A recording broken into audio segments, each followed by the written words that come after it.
Muy buenos días a todos. Me da mucho gusto estar en el Colegio de México. Saludo al doctor Javier García Diego, presidente del Colegio de México, y aprovecho para felicitar a toda la comunidad del Colegio de México por sus 72 años, cumplidos muy recientemente. Es un orgullo para México tener instituciones públicas de la calidad, de la excelencia del Colegio de México. Muchas felicidades. Saludo también al doctor Leonardo Valdés Zurita, consejero presidente del Instituto Federal Electoral. Muchas gracias, Leonardo, por invitarme y poder participar. Y saludo al señor José Miguel Insulza, secretario general de la Organización de Estados Americanos, y al señor Vidar Helgesen, secretario general del Instituto Internacional para la Democracia y la Asistencia Electoral. Saludo a todos ustedes, a todos los que nos siguen por internet, según tengo entendido, casi en todo el mundo. Y mencionarles que la celebración de este foro es algo que nos debe de llenar de optimismo y nos debe dar una gran satisfacción a todos los, pues no solo a los demócratas latinoamericanos, como dijo Leonardo, sino a todos los latinoamericanos. Hace algunos años, lamentablemente, Latinoamérica, pues era una de las zonas o de las regiones del mundo donde pues carecíamos de sistemas democráticos, donde las dictaduras, el autoritarismo, pues eran una de las características que definían a toda esta región y a todo este gran continente. Afortunadamente eso no es más así, ha cambiado mucho, y la democracia latinoamericana, con todos los retos que tenemos por delante, pues está funcionando y está entregando a la sociedad lo que debe de ser un mecanismo para generar los acuerdos y para generar el avance de los países. En México, afortunadamente, no es de excepción. En México hemos tenido una transición democrática pues que ha sido por la vía de la competencia electoral, de la competitividad de los partidos políticos y de la consolidación de instituciones, y que luego pareciera y la damos por sentado y se nos olvida que no siempre fue así y que ha costado mucho trabajo, mucha lucha de muchas fuerzas políticas el llegar a la democracia que hoy tenemos. En México, desde la reforma del 77, que es paradigmática, pero bueno, hay que decirlo, en 1988 el partido hegemónico perdió la mayoría calificada. Desde 1997 en México tenemos gobiernos divididos que nos ha obligado a hacer política, y durante estos gobiernos divididos, y lo trataré un poco más adelante, México ha tenido avances sustanciales que no tuvo cuando teníamos un partido hegemónico y cuando vivíamos en condiciones muy poco democráticas. En México tenemos una institución electoral como el ICE, que también luego pues es muy fácil criticar, es muy fácil soslayar los grandes avances, pero hay que decirlo con toda claridad, en México es tal la competencia electoral que en México ha habido elecciones presidenciales que se han ganado por unos cuantos votos, y si ha habido continuidad institucional, normalidad democrática en México, es gracias a la credibilidad y a la fortaleza del Instituto Federal Electoral en su momento, y también gracias al ICE. En México no hay duda ni sospecha de que las elecciones a nivel federal son limpias, transparentes y se cuentan los votos, y eso es algo que tenemos que valorar los mexicanos y realmente aquilatar. ¿Qué retos veo yo de la democracia mexicana? Y yo creo que, bueno, en general de la democracia latinoamericana, yo creo que son varios. El primero de ellos es el Estado de Derecho, como ya se ha mencionado aquí. En democracia tenemos que procesar decisiones muy difíciles como sociedad, decisiones que no tienen consenso, decisiones donde hay diversos puntos de vista, y es ahí donde tenemos que procesar estas decisiones, que repito, pueden ser muy difíciles. Pero no nos equivoquemos, el Estado de Derecho es el ingrediente principal para que pueda existir la democracia. En el caso de México, donde enfrentamos un reto enorme, donde puede estar en riesgo pues la continuidad democrática de nuestro país por la presencia del crimen organizado y de la delincuencia organizada, no nos equivoquemos.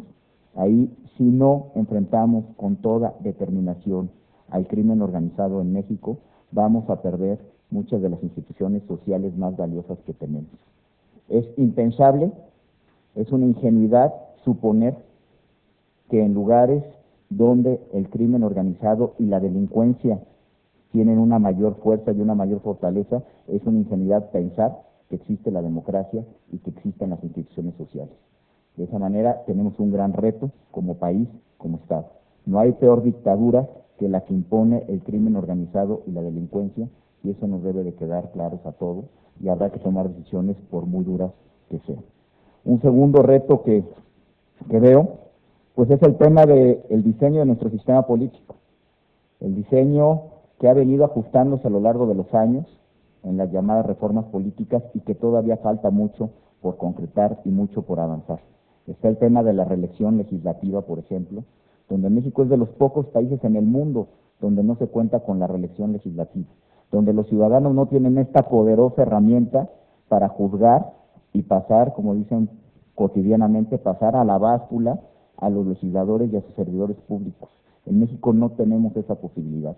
No importa si el legislador es bueno o mal, no importa en qué sentido votó, si estuvo de acuerdo con su electorado o no, eso no importa en México porque no hay manera de que el electorado nos juzgue a través de su voto, a través de una reelección, y yo creo que es un punto de la agenda que no podemos descuidar y seguiremos poniendo el dedo en el renglón para que eso suceda.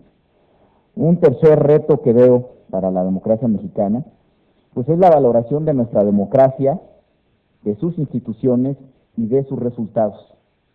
Ya mencioné brevemente la fortaleza del Instituto Federal Electoral y qué bueno. Pero luego en México nos da, pues por recurrir a lugares muy comunes y decir que en México estamos paralizados, que México no avanza, que por diferencias ideológicas y de partidos se critique inmisericordiamente muchos de los resultados de política pública y de gobierno. Y quiero decirlo que no son parte o no son producto de un partido político. Los resultados de gobierno y de política pública que ha tenido México en los últimos años son producto de la democracia, son producto de todos. Desde que tenemos gobiernos divididos en México, se ha avanzado en una mayor cantidad de reformas estructurales que las que se pudo avanzar cuando un partido controlaba las cámaras, el poder ejecutivo y todos los gobiernos locales y estatales. Se han sacado reformas hacendarias que han apuntalado los ingresos públicos, y no hay nada más difícil de procesar una democracia que un tema fiscal y un tema hacendario. Y quiero retomar lo que mencionaba hace un momento el secretario general de la OEA, donde, por ejemplo, una manera de evaluar qué tan democrático e incluyente es un sistema tributario, pues es ver cómo está la distribución del ingreso antes de la aplicación de impuestos y transferencias y después de ello.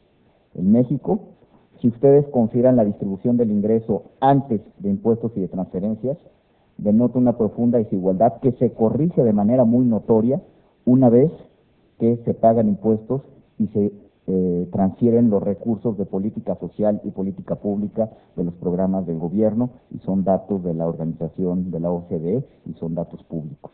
De manera que, y ese sistema tributario, pues lo hemos venido construyendo en gobiernos divididos.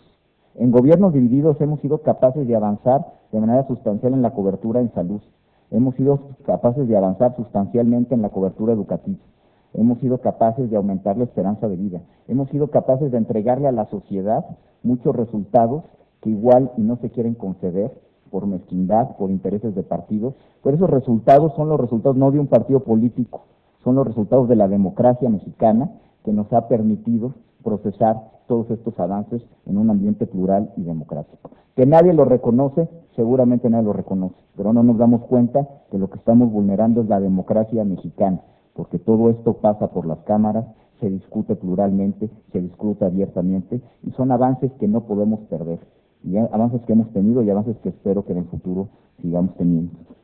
Otro reto que tiene la democracia mexicana es pues tratar de abrir el concepto de democracia no nada más al tema electoral, sino como lo mencionaba también el secretario general de la OEA, la democracia está en la vida cotidiana y en todos los ámbitos de la vida pública del país.